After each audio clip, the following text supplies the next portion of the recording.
Ecco come si presentava Asiago stanotte, le strade invase da un fiume d'acqua la cui forza ha trascinato tavolini e sedie dei plateatici dei bar. L'altopiano è una delle zone maggiormente colpite dall'ondata di maltempo che nelle ultime ore si è nuovamente abbattuta sulla nostra regione.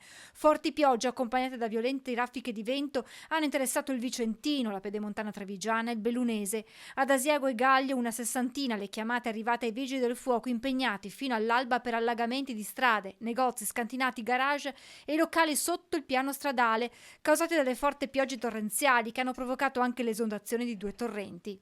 Nella zona di Schio, pompieri al lavoro per una frana in Contramasetto, nelle vicinanze di un'abitazione lungo la strada che conduce a San Rocco di Tretto, rimasta bloccata, evacuate in via preventiva 2 persone. Nella notte un albero ha interrotto la circolazione lungo la tangenziale, sempre a Schio.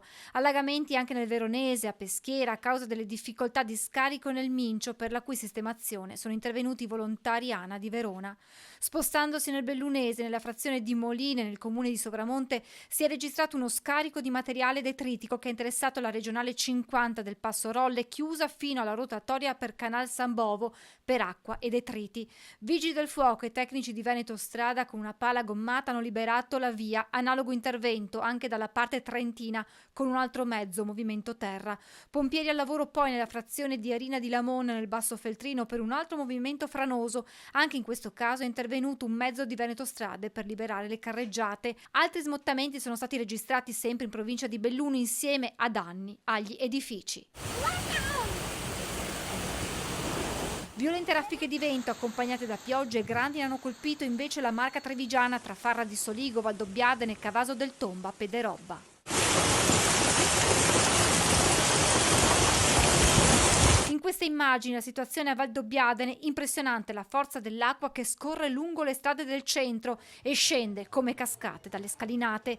Vigili del fuoco impegnati per l'allagamento di un garage invaso da 40 cm d'acqua. Gli interventi sono proseguiti per tutta la giornata per pulire dalle foglie cadute a causa del vento e dalla grandine caditoie, griglie e fossi, per evitare in vista di nuove precipitazioni danni maggiori. E rimane infatti nella nostra regione fino alle 14 di domani la fase gialla per criticità idraulica sui bacini dell'Alto Bacchiglione, Alpone, dell'Adige, Garda e Montilessini, del Po e Basso Adige, del Basso Brenta e Bacchiglione.